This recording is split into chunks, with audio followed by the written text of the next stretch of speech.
सुशांत सिंह राजपूत की मौत को करीब 1.5 महीने का वक्त बीत चुका है और अब सीबीआई जांच की मांग भी तेज हो उठी है। लेकिन पिछले 24 घंटे की अगर हम बात करें तो बहुत बड़ा उलटफेर इस पूरे मामले में हुआ है।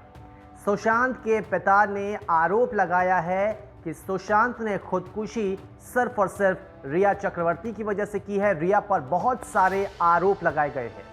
ये वही रिया है जिन्होंने अब से कुछ दिन पहले सोशल मीडिया पर अमित शाह से गुहार लगाई थी कि इस पूरे मामले की सीबीआई जांच हो। लेकिन अब उसी रिया पर आरोप लगे हैं और अब गिरफ्तारी के तलवार भी उन पर लटक रहा है।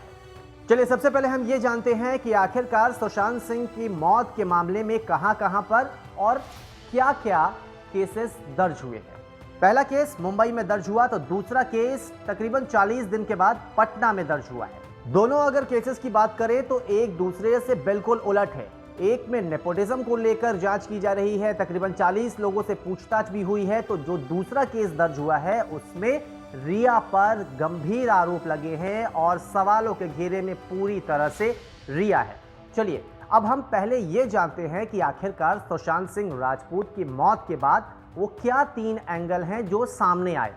पहला एंगल था कि डिप्रेशन में आकर सुशांत ने खुदकुशी की। दूसरा एंगल आया कि इंडस्ट्री की परेशानियों के कारण उन्होंने ये कदम उठाया। और तीसरा एंगल अब आया है जिसमें रिया की ओर से प्रताड़ना को कारण बताया गया है। पटना में रिया पर केस दर्ज हुआ तो रिया ने फौरन सुप्रीम कोर्ट का दरवाजा खटखटाया और वहां पर उन्होंने मांग भी की है कि पूरे केस को मुंबई ट्रांसफर किया जाए।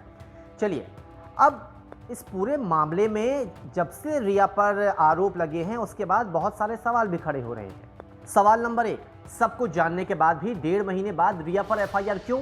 सवाल नंबर 2, रिया के व्यवहार को लेकर अगर परिवार को जानकारी थी तो मौत से पहले रिया की शिकायत क्यों नहीं की गई? सवाल नंबर 3, खुदकुशी से पहले सुशांत की परिवार से क्या बातचीत हुई?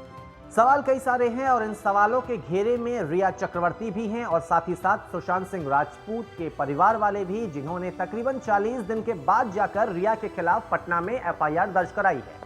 अब अगर हम बात करें रिया की तो रिया सुशांत सिंह राजपूत की गर्लफ्रेंड थी। उन्होंने ये कबूल भी किया था।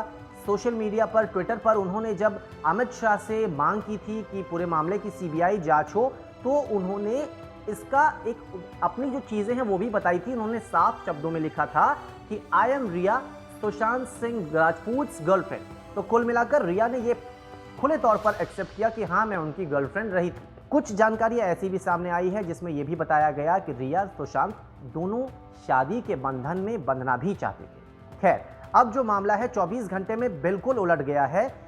रिया पर ही पटना में एफआईआर दर्ज कराई गई है। इसके बाद रिया ने सुप्रीम कोर्ट का दरवाजा खटखटाया। सुप्रीम कोर्ट आखिर वो क्यों गई ये भी समझिए। रिया की मांग है कि पटना में दर्ज एफआईआर मुंबई ट्रांसफर हो, क्योंकि घटना मुंबई की है इसलिए केस भी मुंबई में ही चले।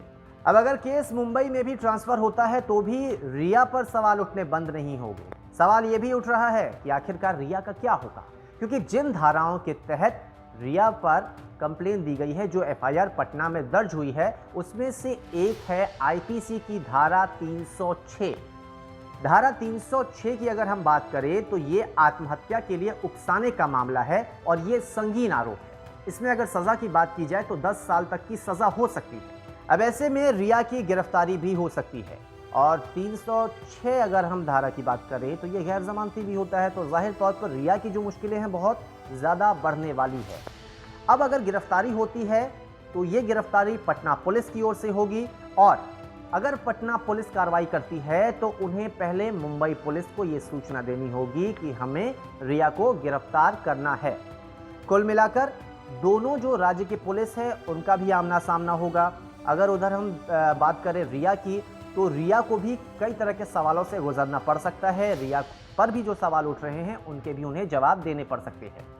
अब कुल मिलाकर अगर बात की जाए तो रिया का जो भविष्य है वो कहीं ना कहीं सुप्रीम कोर्ट के हाथों में है, क्योंकि सुप्रीम कोर्ट भी ये तय कर सकता है कि आखिरकार कार्रवाई क्या होनी चाहिए, कैसी होनी चाहिए। अगर पटना पुलिस चाहती है तो मुंबई में जाकर कैसे गिरफ्तार करे। कुल जो मामला है इसमें पटना पुलिस और मुंबई पुलिस दोनों की भूमिका अहम रहेगी और साथ ही साथ बहुत बड़ी भूमिका रहेगी वो है सुप्रीम कोर्ट की। तो कुल मिलाकर रिया का भविष्य अब शायद सुप्रीम कोर्ट के हाथ में है।